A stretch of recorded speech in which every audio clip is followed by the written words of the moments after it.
Bem-vindos a esta conferência de imprensa de anúncio dos convocados para os dois próximos jogos da Seleção Nacional.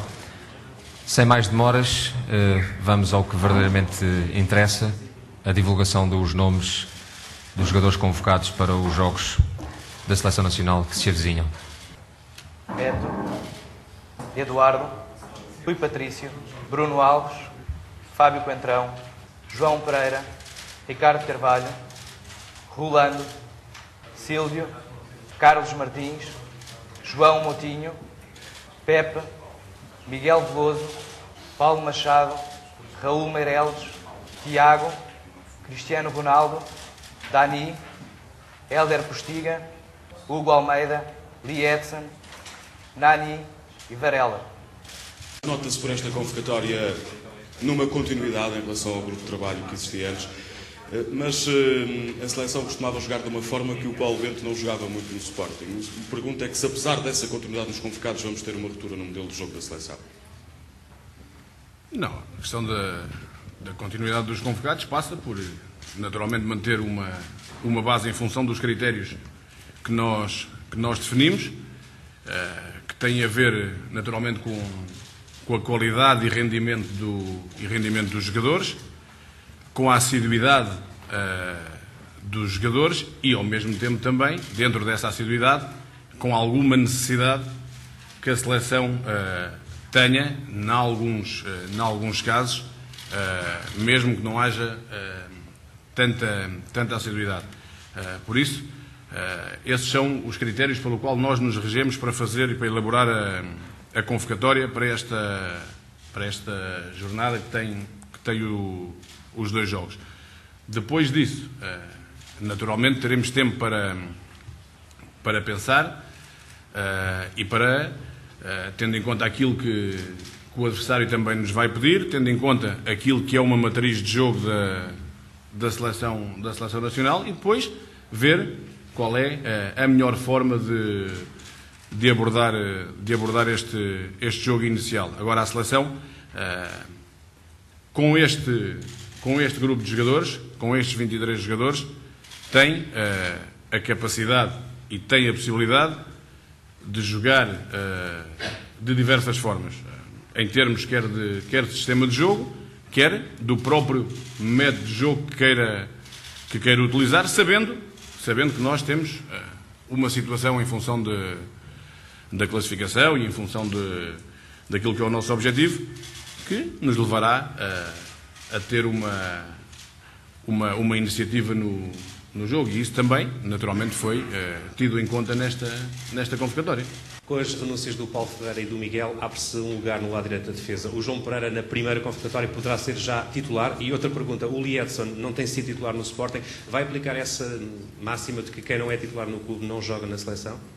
Não, eu falei, em relação à primeira questão, a questão do João, é um jogador que tem vindo a jogar a grande maioria dos jogos do Sporting, com o rendimento que nós reconhecemos. Nas últimas duas partidas da Seleção Nacional, Portugal utilizou dois laterais direitos, ou seja, utilizou o Miguel no primeiro jogo e utilizou o Sílvio no segundo. Neste caso agora, optámos pela chamada do João, e depois, em relação àquilo que vamos decidir, quem será o 11 na questão de lateral direito, veremos qual é a abordagem que queremos fazer para o primeiro jogo, e depois logo decidiremos quem é o lateral direito que colocaremos a jogar. Em relação ao Lietzen, eu na primeira questão que foi colocada, fiz menção a duas coisas: à assiduidade e à necessidade. Okay? Ou seja, dentro da assiduidade há também depois alguma necessidade, especialmente em algumas posições. Depois, o caso concreto do Lietzen, a convocatória não é só feita em função daquilo que se passou no jogo de ontem, no caso concreto do Sporting. Ou seja, a convocatória é feita em função de várias observações e de um passado que não é só o de ontem. Por isso, o Lietzen tem jogado no Sporting. Outra coisa, falamos do aspecto da finalização, já poderemos falar de outra situação, que nem é o caso, porque não é ao serviço da Seleção Nacional. Agora, em termos de assiduidade, tem sido um jogador que tem jogado, simplesmente, nos últimos 2 jogos, num deles foi substituído, no outro não jogou, mas tem minutos suficientes desde o início de temporada e mesmo neste espaço entre o último estágio da Seleção Nacional e o próximo. Pergunto-lhe se já escolheu o capitão da seleção e que critérios serão utilizados por si para essa escolha. O capitão da seleção é o Ronaldo. E o critério foi porque acho que tem todas as condições para exercer esse cargo. É um jogador que já o faz há algum tempo. É um jogador que eu entendo por aquilo que pode representar, quer fora, quer dentro do campo. Pode representar muito e representa muito para a Seleção Nacional. Agora, não terá da minha parte o peso total da responsabilidade da Seleção Nacional. Esse está comigo. Depois, repartimos por todos nós aquilo que é a responsabilidade de estar presente na Seleção Nacional e de representar a Seleção Nacional. Agora, não podemos pensar que pelo facto do Ronaldo ser capitão e ser um dos melhores jogadores do mundo, que vai resolver ou que o vamos obrigar a resolver todos os problemas da Seleção Nacional. Não o faremos. Agora, aquilo que contamos é que, naturalmente, com o seu talento, com a sua mentalidade, com a sua motivação para jogar pela Seleção Nacional, contaremos que é um jogador extremamente importante para o fazer e que irá fazê-lo também com o cargo de capitão e a responsabilidade que está inerente a esse cargo, mas não com a responsabilidade total. Isso é que tem que ficar bem claro. E tem que ficar bem claro para mim, tem que ficar bem claro para vocês e tem que ficar bem claro para todos os portugueses, porque nós não podemos ter um dos melhores jogadores do mundo na nossa seleção e não tratarmos bem um dos melhores jogadores do mundo, não é? Bom dia, Paulo José Carlos Freitas, do Record. Entre os 23 escolhidos estão 3 estreias absolutas na seleção A, 2 regressos de jogadores que já não vinham há muito tempo. Com apenas 4 treinos antes do jogo com a Dinamarca, vai ser um trabalho de contrarrelógio, digamos assim, de maior exigência, mais exigência do que nunca, eventualmente, para todo o grupo? Sim, é um fator a ter em conta, como é óbvio. Poucos treinos. Dentro desses poucos treinos, tentar passar uma ideia.